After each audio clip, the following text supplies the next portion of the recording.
वास्तव में डॉक्टर जगदीश कातिल जी का ही सोच है कि न्यूज़ चैनल भी भविष्य का भारत कैसा हो इसके बारे में भविष्यवाणियाँ भी करते रहते हैं और हम सबको भी इस लाइन में लगाते हैं कि सोचो भैया क्या करोगे। सच में भारत 24 न्यूज़ चैनल के इस कार्यक्रम में जिनके आदेश से मैं यहाँ उपस्थित हूँ, मैं आदेश इसलिए कहता हूँ कि मेरा प्रारंभिक राजनीतिक जीवन इनके साथ ही राजस्थान में कई वर्षों तक इनके ही एक तरह से सानिध्य में निकला है। और मैं सोचता हूँ कि चाहे भैरव सिंह जी हो, चाहे वसुंधरा जी हो, चाहे गहलोत साहब हो, हर पार्टी और हर सरकार में जितनी आपकी सक्रिय दखलंदाजी रही है वो वास्तव में बहुत ही प्रशंसनीय है। मैं इनके छोटे भाई से भी परिचित हूँ, पवन जी से भी। उन्होंने भी जिस प्रकार का विधानसभा का एमएलए के जो ठहरने की जगह है जो बनाई है, मैं सोचता हूँ शायद देश में न तो अभी तक है और न भविष्य में कहीं बन पाएगी। तो जिस कमिटमेंट के साथ काम करते हैं, सच में मैं आपका और आपकी सारी टीम का बहुत आभारी हूँ कि मुझे जैसे एक साधारण कार्यकर्ता जिसका कोई बहुत ज़्यादा पढ़ने लिखने का बहुत ज़्यादा काम नहीं है, केवल मैं तो जनता के बीच में रहकर जनता के काम को करता रहता हूँ। मैं भाग्यशाली आदमी हूँ कि मेरी पार्टी ने मुझे इस महामहिम जैसे पद पे पहुँचा दिया, जो कभी स्कूटर पर गलियों में ही घूमते हुए ज़िंदगी के 40 साल गुजारे थे। अब ये कोई ईश्वर कृपा है। मैं सच में आदरणीय कातिल साहब आपका बहुत आभारी हूँ। मनोज जी, आपका भी आभार व्यक्त करता हूँ कि आपने मुझे इस कार्यक्रम से जोड़ा है। सैयद उमर, न्यूज़ डायरेक्टर भारत 24 का भी आभारी हूँ। तो मैं बहुत ज़्यादा विद्वान नहीं हूँ और कोई बहुत अधिक 47 क्या होगा, जैसा भारत का आदमी होगा वैसा होगा। देश बनता है तो किसी मट्टी और सीमेंट से नहीं बनता है, देश बनता है तो व्यक्ति से बनता है। और इसलिए मेरी ऐसी मान्यता है कि अगर आप बनाना चाहते हो तो भारत के व्यक्ति को समर्पित जीवन जीने का भाव पैदा करो। मैं जैसा मानता हूं कि अपना देश 1000 वर्षों की संघर्ष के बाद भी बीज को बचाकर आप और मुझ तक लाकर दे दिया, ये कोई न कोई भारत की करामात ही मानता हूं। दुनिया का कोई देश नहीं होगा जिसने 1000 वर्षों तक संघर्ष करके अपनी महान संस्कृति को और अपने आदर्शों को बचा के रख लिया। अगर इसकी सारी फहरिस्त बच्चों को पढ़ाई जाए, दुर्भाग्य हमारा है कि हमने हमारे अतीत से हमारे बच्चों को जोड़ने का प्रयास नहीं किया। केवल और केवल हम उनसे उम्मीद करते हैं कि ऐसा होना चाहिए, ऐसा होना चाहिए। जब तक उसके सामने कोई मॉडल ही नहीं होगा, वो होगा कैसे? व्यक्ति का निर्माण उसका सामने का मॉडल कैसा है, उसकी पेरीफेरी के मित्र कैसे हैं, वो जिस शिक्षण संस्था में पढ़ता है वहाँ उसका वातावरण कैसा है, जिस गली मोहल्ले में रहता है वहाँ का वातावरण कैसा है, ये सारे मिलकर व्यक्ति के निर्माण का काम करता है। अब हम बिना बात के उसको दोष देते हैं कि ये ऐसा हो गया, ऐसा हो गया। जैसा आपने किया वैसा हो गया, जैसा करना चाहते हो वैसा अपने आप को बनाओ ताकि वो मॉडल देख करके आगे बढ़े। तो मैं सोचता हूँ इस सारा जो कुछ भी है 2047 का भारत कैसा होगा, मैं सोचता हूँ थोड़ा बहुत अनुभव तो आपको पिछले 10-12 सालों में हुआ ही है। अगर व्यक्ति समर्पित भाव से काम करे तो कोई अदृश्य शक्ति उसकी मदद करती है। मन ठीक हो, सोच सही हो, देश से प्रेम हो, देश के एक एक व्यक्ति को वो पुरुष नहीं मान करके, मानव नहीं मान करके, भगवान का स्वरूप मान करके अगर उसकी सेवा करने का प्रयास करे तो निश्चित रूप से उपलब्धियां आती है।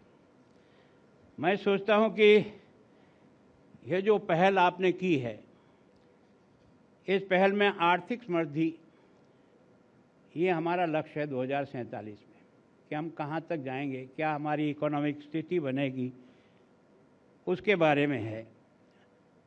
और सामाजिक उन्नति ही केवल और आर्थिक संपन्नता भी देश को नहीं बनाती है जब तक उसकी सामाजिक उन्नति उसके साथ नहीं जुड़ी हो, जन जन उसके साथ जीवन का भाग नहीं जुड़ा हो, उसकी होता नहीं है। आज की तारीख में दुनिया में पर्यावरण एक बहुत बड़ी समस्या बनकर के सामने आया है। वो भी हमारे को ध्यान में रहे कि 2047 में हम पर्यावरण की दृष्टि से क्या सोचते हैं। इसी तरह से आपने देखा होगा कि सबसे बड़ा जो आवश्यक, जो मैंने 40-45 साल की राजनीति में अनुभव किया है, वो जब तक सरकार पारदर्शी नहीं होगी, सरकार का काम करने वाले नेताओं का जीवन आदर्श नहीं होगा।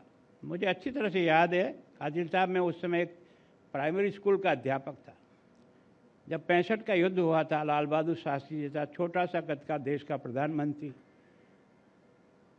और जब हमने जीती हुई भाग को लौटाने के लिए दबाव बनाया अमेरिका ने कि वापस सुपुर्द करो, तब इस छोटे से आदमी ने कहा, मेरी सेना ने जिस कुर्बानी से जीता है उसको मैं नहीं लौटाऊंगा।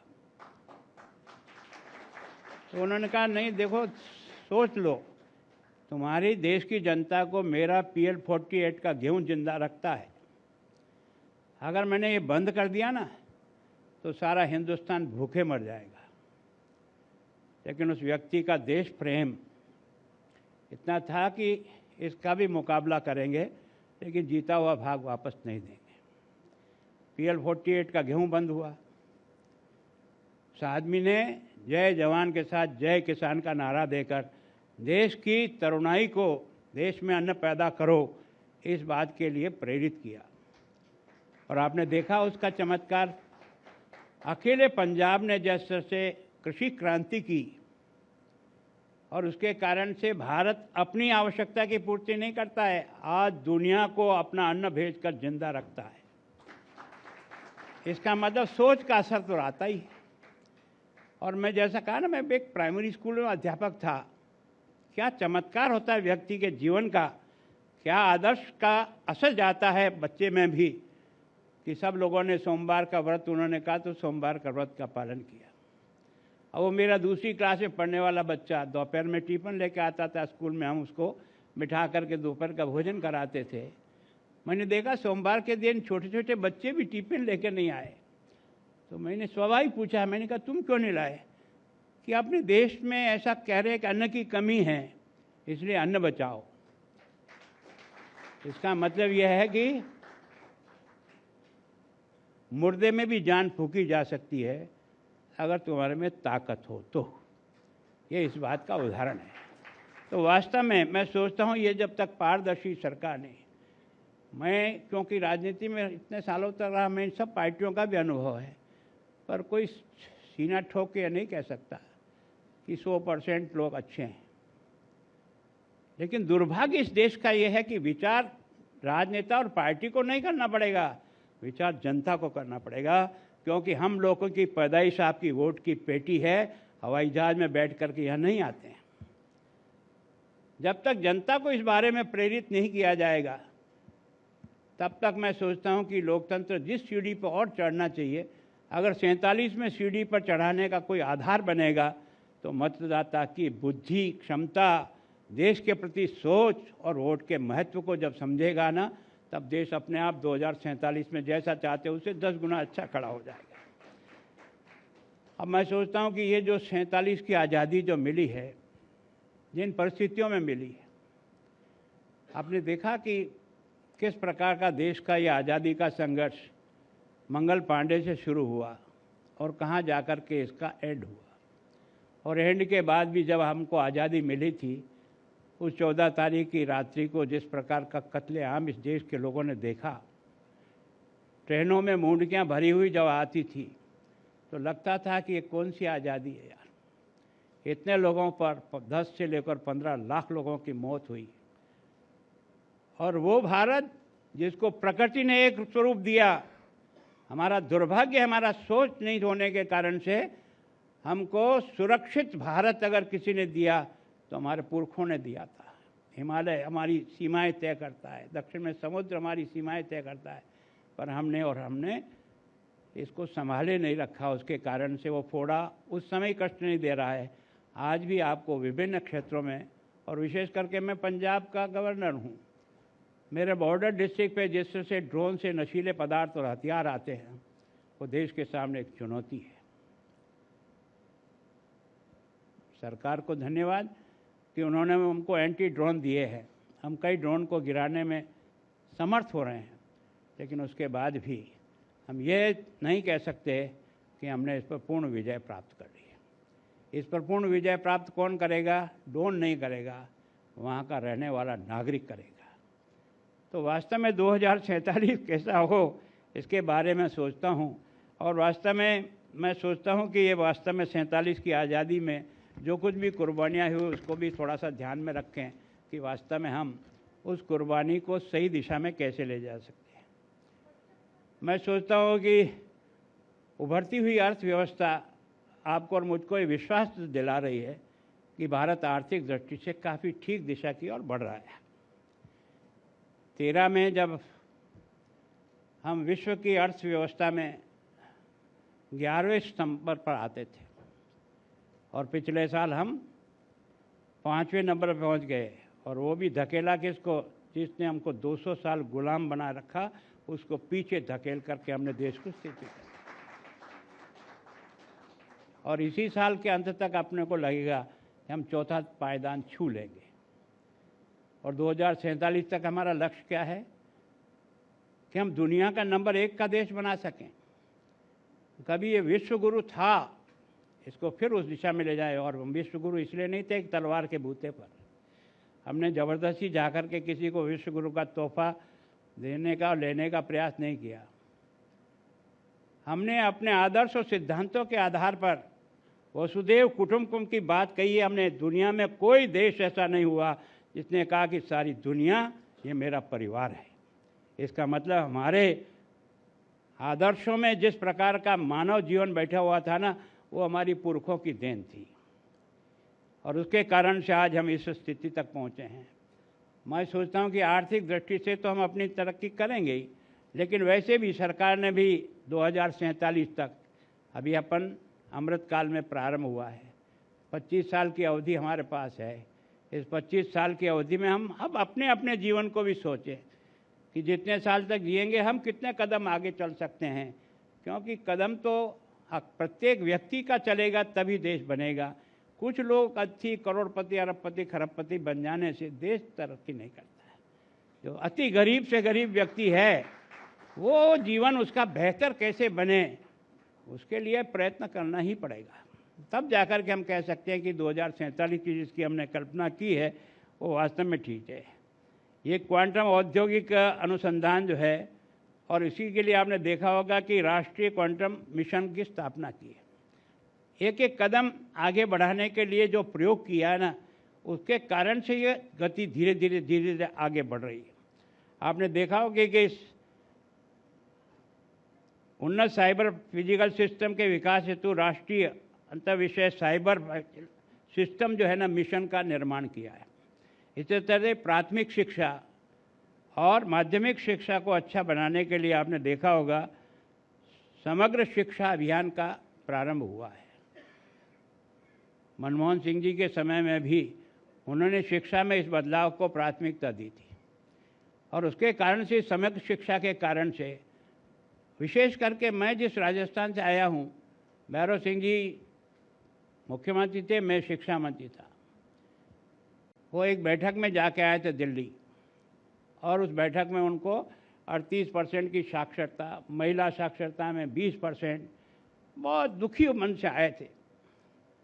मुझे नहीं मालूम, मिलना भी नहीं हुआ था, पर उन्होंने मुझे रात को 11 बजे फ़ोन किया, यार कटारे जी यहाँ आओ। मैं समझ नहीं पाया कोई बड़ी गलती हो गई है डिपार्टमेंट को चलाते समय, आज 11 बजे पहली बार इसने क्यों बुलाया। मैं गया था तो लुंगी लपेट करके बिस्तर पे गए थे, उसका नींद नहीं आ रही है। मैंने कहा क्या हो गया? कि उन्होंने कहा आज मैं जिस बैठक में गया था ना, मेरे राजस्थान का इतना अपमान हुआ जो मेरे से सहन नहीं हो रहा है कि 38% की साक्षरता, महिला साक्षरता में 20%। कटारे जी यार कुछ भी करो यार, कहीं से भी मांग के लाऊंगा पैसे, दुनिया में भी जाना पड़ा जो राजस्थानी रहते हैं तो मैं मांग के लाऊंगा, पर मेरे को इस कलंक से मुक्त करो। और उसके कारण से हमने उसी साल प्रयास किया और अगली जब साक्षरता हुई तब राजस्थान का साक्षरता प्रतिशत 66% से ऊपर गया। तो वास्तव में जिस प्रकार का शिक्षा के अंदर जो अब हमारी शिक्षा में उस समय अंतर क्या था, आपने देखा ये गुरुकुल शिक्षा क्या होती है। गुरुकुल शिक्षा में आदमी को खाली किताब ही नहीं पढ़नी है, जिंदगी में सब मेहनत करके अपने आप को खड़ा रखना है और उस गुरुकुल के वातावरण को भी साफ सुथरे से लेकर के उसको अपने पैरों पर खड़ा करना है। इसका मतलब काम के साथ जोड़ दी थी शिक्षा को। आज इतने साल बाद हम काम के साथ शिक्षा को नहीं जोड़ पाए, बच्चे का क्या दोष है। आप 2.5 घंटे का कॉलेज चलाते हो और उसके बाद 21 घंटे उसकी ज़िंदगी के लिए ऐसे ही छोड़ देते हो, तो वो तो किधर भी जाएगा। हम अगर शिक्षा को निरंतर, प्रारंभ में हम जब छोटे थे हमें कुछ काम नहीं आता था, लेकिन पढ़ने के बाद आकर के पिताजी की दुकान पे भी जाके बैठना पड़ता था 2 घंटे। सुनार का बच्चा भी खटखट लेकर के कुछ न कुछ करता रहता था, किसान का बच्चा भी किसान के पास जाता था, विशेष करके बालिका तो खेत में ही काम करती थी। इसका मतलब हमने शिक्षा को श्रम से अलग किया, व्यक्ति की सोच बदल गई। अगर शिक्षा को श्रम से जोड़े रखे तो कभी ये छोटा बड़ेपन का अनुभव ही नहीं होता था। हमने अनुभव किया, मेरे गांव में हम बच्चे थे तो गांव का पटेल कौन माना जाता था, कोई जाति पाति का फर्क नहीं था। जिसके पास ज़्यादा जानवर थे, जिसके पास ज़्यादा खाती थे, वो चाहे किसी भी जाति का हो, गांव का पटेल कहलाता था। इसका मतलब उत्तम खेती, मध्यम व्यापार, नीच नौकरी कहा जाता था। अब इसका बिल्कुल उल्टा हो गया, उत्तम नौकरी हो गई, मध्यम व्यापार हो गया और खेती नीच हो गई। हमारी नज़रिया में खेती करने वाला व्यक्ति नहीं दिखता है। दुर्भाग्य है, जो हमारा पेट भरता है, हमको पालता है, उसको देखने का इतना नीचे का नज़रिया जब खड़ा हो जाता है तब फिर ये सब कुछ होना ही है। तो मैं सोचता हूँ कि इसके साथ ही शिक्षा को अगर हम जोड़ें, अभी आपने देखा होगा मेरा युवा भारत, अब एक एक काम मैंने स्वास्थ्य सेवा, नवाचार, महामारी तैयारी और विदेश चिकित्सा समाधान को विकास के विभिन्न पहल शुरू की है। भारत को आत्मनिर्भर बनाना, ये शब्द पहले कभी बोला जाता था कि हम आत्मनिर्भर हों, लेकिन हमने आत्मनिर्भर के बजाय अपने आप को दूसरों के भरोसे छोड़ दिया। हम वो मंजन करेंगे जो विदेश से बनाया, हम वो साबुन से नहाएंगे जो कहीं बाहर से आई है। हम अपने यहाँ की बनी हुई साबुन काम में लेने भी अपने आप को छोटा समझते हैं, अपना मंजन उपयोग करना भी अपना छोटा समझते हैं। तो आत्मनिर्भर बनेगा कैसे? जब लोकल फॉर वोकल होगा तब जाकर के आत्मनिर्भर बनेगा। तो अगर 47 में हम भारत को अपने पैरों पर खड़ा रहने वाला भारत बना सके तो यही तो हमारा 2047 का सपना है जो साकार होगा। तो मैं सोचता हूँ वास्तव में ये, इसी तरह से आपने देखा होगा घरेलू उत्पादन, ये in India, startup India, digital India, ये जो सारे शब्द हैं ना, ये शब्द नहीं हैं, ये हमारे टारगेट है जिनको हमको अचीव करना है, तभी जाकर के हम विकसित भारत का जो है वो स्वरूप बना सकेंगे। मैं सोचता हूँ उन्होंने सोशल विकास योजना जो है उसको प्रस्तावित किया, हर घर जल, स्वच्छ जल। कोई दिमाग कहाँ से कहाँ लगा। हमने भी खूब प्रयत्न किए कि हमारे गांव में पीने के पानी की समस्या का हल हो, लेकिन कभी ये दिमाग में नहीं आया कि हर घर नल होगा। सोचते थे ये तो आसमान की उड़ान है, ये कैसे संभव हो पाएगा। लेकिन आपने देखा भारत के एक एक गांव में टूटी से नल जाने लगा है। इसका मतलब ये सोचने का जो तरीका है वही वास्तव में आगे कदम किस तरह से बढ़ाता है, वो आपको और मुझे अनुभव हुआ है। पर्यावरण के बारे में भी हम तो पर्यावरण को हमेशा प्राथमिकता दी इस देश ने। हमने पेड़ों को पूजा है, पत्थरों को पूजा है, नदी को पूजा है, पहाड़ों को पूजा है। हमें कौन पर्यावरण सिखाएगा? लेकिन हमने ये जो बीच का कालखंड लिखा तो हमारा जो सिलेबस जिस तरह से बनाया गया उसने हमको इन सब से अलग कर दिया। जब आपने सिलेबस से अलग कर लिया तो बालक कहाँ से जानेगा पर्यावरण का क्या महत्व है। मैं अपने बचपन बताता हूँ, मैं अगर कभी नीम का दातन करने के लिए बड़ी डाली तोड़ देता था ना, तो मेरी वो बूढ़ी दादी जो कभी पढ़ी लिखी नहीं है, ये मेरे को तुरंत टोकती थी, भाया क्यों तोड़ा इतना बड़ा, इतनी सी डंडी से दातन हो जाता है ना, इसमें भी तो प्राण होता है, इसको क्यों तोड़ा। अभी एक अनपढ़ किन आदर्शों के आधार पर जानती थी, क्योंकि हमारा पुराना वातावरण इस प्रकार से होता था। तो वह सोचता हूँ व्यक्ति में ये जो भावना पैदा करते हैं, ये उसका बचपन की एक एक छोटी घटना। मैं आपको बताता हूँ, गर्मी के दिनों में हमारी दादी जो है ना, वो एक मटके को फोड़ा हुआ नीचे का हिस्सा, पैसे तो वाले थे नहीं, तो उसी में से कोई पुरानी मटकी फोड़कर उल्टा उसको छींके में डाल करके रोजाना सवेरे उठना और उसको साफ करके 2 लोटे पानी डाल देना। मुझे क्या हो रहा है कि बेटा ये ना गर्मी में कई बार इन चुरकुलियों को इनको पीने की पानी नहीं मिलता है, तो कम से कम यहाँ प्यास बुझा सकेगी। कितना खाएगी, 1 बूंद या 2 बूंद, लेकिन 2 बूंद से भी व्यक्ति की संतुष्टि होती है, पक्षी की संतुष्टि होती है, और वो जो कल्पना करता है वही तुम्हारे जीवन की सफलता का राज बन जाता है। तो ये जो संस्कार थे ना, हमने इन सब बातों से दूर करने का कोशिश किया, जिसके कारण से अब ये जो स्वरोजगार, बेटी पढ़ाओ बेटी बचाओ, आपने और हमने सबने देखा ना। राजस्थान तो हमारे एक एमएलए साहब ने तो जो कुछ किया वो एक बहुत बड़ा सारे हिंदुस्तान में एक उदाहरण बन करके उस समय अखबार की सुर्खियों में चलता रहता था।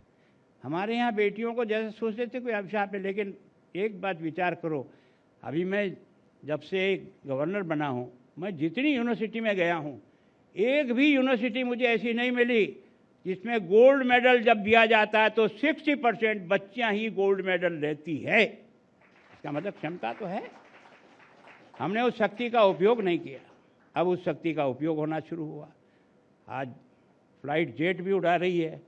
आज सीमा पर जो है ना, मुस्तैदी के साथ तने हुए सामने शत्रु का मुकाबला करने खड़ी है। कौन सी जगह है जो बहनों ने छोड़ी है। पर ये सोच का फर्क है। मैं सोचता हूँ कि राजीव गांधी के समय में भी एक सोच तो आगे बढ़ा था। मैं कभी इसमें एलर्जी नहीं करता हूँ, ये बीजेपी है कांग्रेस है, जो भी अच्छे काम किए हैं उन्होंने पंचायत राज में जिस प्रकार का आरक्षण दे करके महिलाओं को एक तरह से नीचे गांव की राजनीति से जोड़ा, एक अच्छा कदम था। अब की बार देश के प्रधानमंत्री ने संशोधन करके एमएल और एमपी में भी 33% का आरक्षण दे दिया। तो वास्तव में ये जो महिला सशक्तिकरण है, आपने देखा होगा कि 1 करोड़ माताएं लखपति दीदी बन गई, अगले साल तक 2 करोड़ बन जाएगी। महिला समूह है ना, सहायता समूह का निर्माण करके एक इतना बड़ा जाल फैला दिया है कि मैं सोचता हूँ कि कोई भी महिला सहायता समूह को कोई भी बैंक ना नहीं कहता है कि मैं लोन नहीं दूंगा। क्यों? कि वो 95% पेमेंट वापस करने वाली संस्थाएं अगर कोई है तो महिला सहायता समूह है। इसका मतलब क्षमता तो है, हमें इस क्षमता को पहचान करके इसको आगे बढ़ाने का प्रयास करना पड़ेगा। आपने देखा होगा किस तरह से इसरो ने इस अंतरिक्ष में भारत की गौरव बढ़ाया है। जब चंद्रयान 3 सफलतापूर्वक उतरा तो सारी दुनिया में भारत के हर बच्चे का सीना तन करके मजबूत हो गया। देश के प्रधानमंत्री कहाँ थे, कहाँ से उतरने के बाद सीधे उन वैज्ञानिकों के पास गए, धन्यवाद दिया। पहले असफल हो गए थे तब भी गए थे, उनको कोई चिंता नहीं। असफलता में सफलता निहित होती है और वो वास्तव में करके दिखाया। मंगलयान में जा रहे हैं तो आज की तारीख में हम दुनिया में इस दृष्टि से भी एक प्रमुखता की ओर बढ़ रहे हैं। ये 2047 का रास्ता दिखा रहा है। आर्मी की दृष्टि से हम जितने हथियार बनाते थे सब बाहर से लाते थे। आज की तारीख में हम अपने अधिकार हथियार हम बनाने लगे और बनाने लगे। दुनिया के लोग हमारे हथियार को खरीद रहे हैं। इसका मतलब हमारे लोगों में टैलेंट है। टैलेंट की हमारे देश में कमी नहीं है, केवल टैलेंट को दिशा देने की जरूरत है। कोविड जब आया था हम सब लोग घरों में बंद हो गए। ऐसा लगा कि शायद अब वापस सड़क के दर्शन नहीं कर पाएंगे, जिस प्रकार की स्थिति चल रही थी। लेकिन देश के प्रधानमंत्री ने जिस प्रकार के कदम उठाए उस समय जरूर आलोचना हुई होगी, लेकिन उसके कारण से लोगों को बीमारी को फैलने से रोक दिया। कष्ट हुआ उसका रास्ता निकालने का प्रयास किया और अपने वैज्ञानिकों को थपथपाया, कोशिश करो, कोई वैक्सीन निकालो, कोशिश करो, कोशिश करो। और आपने देखा जब पूरी उस वैज्ञानिक प्रयोगशाला में प्रधानमंत्री स्वयं अपने वैज्ञानिकों के पीठ पर खड़े होकर कहा, और हिंदुस्तान पहली बार आज़ादी के बाद ये 2 वैक्सीन बना सका। इसका मतलब क्षमता है। तो क्षमता में कोई कमी नहीं है, क्षमता का उपयोग करने वाला व्यक्ति चाहिए, तब जाकर के हम कर सकते हैं। मैं सोचता हूँ कि मोटे मोटे बिंदु जिसमें आप और हम सब सोचते हैं कि हमारी एग्रीकल्चर का भी बहुत परिवर्तन हो चाहिए। ये जो बाहरी खादों को डाल करके हमने ज़मीन की उर्वरता को जिस प्रकार से नष्ट किया है, जो बाहर का मीडिया बोलता है उसी को हम ठीक मानते हैं और उसी पर अपन चल देते हैं। अब उन्होंने कहा नहीं नहीं नहीं नहीं प्राकृतिक खेती हो, तो अपन कहते प्राकृतिक खेती करो। पहले हम दिशा देते थे, अब हम दूसरों की दिशा पे चलने लग गए तो हम अपने अस्तित्व को ही खो रहे हैं। तो मैं सोचता हूँ कि हर क्षेत्र में, मेडिकल की दृष्टि से कौन सोचता था आयुष्मान योजना आएगी? हमारी राजस्थान में वसुंधरा ने पहला प्रयोग किया था। हिंदुस्तान में अगर पहला प्रयोग किसी ने किया तो भामाशाह योजना में वसुंधरा जी ने किया था, 3 लाख तक का फ्री। उसके बाद आपने देखा कि आज सारे देश को आयुष्मान कार्ड मिल गया। 70 साल से अधिक उम्र का, चाहे धनवान है, गरीब है, कैसा भी है, सबको उस योजना से जोड़ दिया। मैं इतने साल की राजनीति में हूँ, मेरे यहाँ उदयपुर से लेकर राजस्थान में 6 मेडिकल कॉलेज थे। आज की तारीख में 33 मेडिकल जो ज़िले हैं, 33 ही जिलों में मेडिकल कॉलेज या तो काम करना शुरू हो गया या उसका निर्माण चल रहा है। ये केवल राजस्थान में नहीं हुआ, संपूर्ण हिंदुस्तान में, आसाम जैसे छोटे छोटे जिलों में भी एक एक मेडिकल कॉलेज बना है। इसका मतलब स्वास्थ्य सुरक्षा कैसे हो, इस दिशा में बनने का काम किया है। तो मैं सोचता हूँ ऐसा कोई क्षेत्र नहीं है जिसको हमने प्रयास नहीं किया। जलवायु की दृष्टि से भी आपने देखा कि पिछले वर्षों में पेड़ लगाओ, पेड़ लगाओ, पेड़ लगाओ, माँ के नाम पेड़ लगाओ, ये अभियान चल पड़ा। हर व्यक्ति और किसी से बहुत ज़्यादा प्यार करता है, नहीं करता है, पर माँ से प्यार हर व्यक्ति के मन में, मस्तिष्क में, माँ से जुड़ा होकर के व्यक्ति को जोड़ लेना और उसके कारण से अपनी माँ के नाम से एक पेड़ लगाना, ये हर एक ने सोचा ये मेरा दायित्व किया है। तो जिस प्रकार से सारा जलवायु परिवर्तन हो रहा है वो इसी के स्वरूप में आ रहा है। आपने देखा होगा औद्योगिक दृष्टि से भी, है ना, आप MSME के द्वारा जिस प्रकार से छोटे उद्योगों को पनपाने का प्रयास किया, ये सही दिशा में आगे चल रहा है। जब तक रोजगार नहीं दोगे, आज की तारीख में सबसे बड़ी समस्या क्या है? बेरोजगारी। जहाँ भी खड़े रहो, आपको और हमको सबको लगता है कि बच्चा MA करेगा, डबल MA करेगा, तो उसके बाद वो घूमता ही रहता है। अब वो कंप्यूटर जानता है पर वो 10,000 की नौकरी करना पसंद करता है, और एक प्लम्बर जो है ना, वो आपको और मुझे बुलाने के बाद भी 4 दिन बाद आता है। इसका मतलब आवश्यकता को समझ करके हमने अपने सिलेबस का निर्माण नहीं किया। हमें अपना सिलेबस का निर्माण भी उसी तरह से करना चाहिए था जिसकी आज हमको आवश्यकता है। तो मैं सोचता हूँ विषय तो बहुत गहन है, क्योंकि ये तो कोई न कोई विद्वान आदमी समझा सकेगा आपको कि 2047 में क्या करना है, पर मैं तो अपनी बुद्धि से जो कुछ समझ पाया हूँ यह समझा, जब तक व्यक्ति ठीक नहीं होगा देश ठीक हो नहीं सकता। इस एक पर, और उसमें बच्चे का कोई दोष नहीं है। जब तक आप बच्चे को आप एटमॉस्फेयर नहीं दोगे, उसका वातावरण नहीं दोगे, पढ़ क्यों रहा है कि मुझे पैकेज मिलेगा, पैकेज मिलेगा, पैकेज मिलेगा। क्या पैकेज को खाएगा? अगर तेरी बुद्धि, तुझे जिस पढ़ाई को पढ़ाया है, उस गरीब ठेले वाले ने भी टैक्स का पैसा दिया जिससे तू कॉलेज में पढ़ के आगे आया है। तुझे अगर यही ध्यान नहीं है कि जिसने मुझे यहाँ तक पहुँचाने का काम किया उसका कर्जा मुझे उतारना है, अपनी बुद्धि का पैकेज प्राप्त नहीं करना है, पर ये कहाँ से आएगा? वातावरण से आएगा। वातावरण देने का काम कौन करेगा? आप और हम सब करेंगे। तो मैं सोचता हूँ कोई अकेले प्रधानमंत्री 2047 का सपना साकार कर देंगे, असंभव। जब तक देश का प्रत्येक व्यक्ति नहीं मिलेगा। आप देखा गरीबी और अमीरी के बीच की खाई को देख करके आपको हमको दुख नहीं होता है? इतने साल की आज़ादी, आज भी हमारे देश में कितने बच्चे ऐसे हैं जिनको कोई अच्छी चीज़ मिठाई नहीं मिली, नाली में डाल दी मिठाई का टुकड़ा, उसको बच्चा ले रहा है। इसका मतलब हमको दर्द नहीं होता है? इसको देख करके चुनौती स्वीकार करने की आदत नहीं होती क्या? तो मैं सोचता हूँ वास्तव में, मैं विशेष करके भारत 24 न्यूज़ चैनल से चाहता हूँ, बाकी सब काम करिए आप, लेकिन आने वाली जनरेशन अच्छी बने, इसके लिए उसको कोई तो भी खुराक चाहिए, वो खुराक देने का भी प्रयास करिए, तब जाकर के हमारी यात्रा सफल होगी।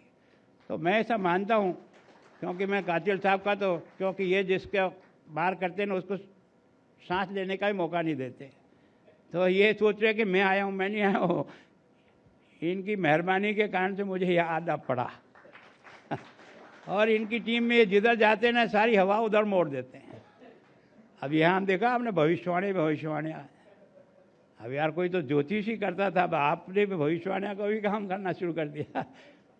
मैं सोचता हूँ आप सबसे मेरी प्रार्थना है, अपन सब, भगवान ने अपने को बुद्धि दी है, क्षमता दी है, कितने सालों बाद जाएंगे किसी को कल का ही पता नहीं है, फिर यार ये समय व्यर्थ क्यों चला जा रहा है, फिर इसका एक एक मिनट का उपयोग क्यों नहीं कर सकते यार?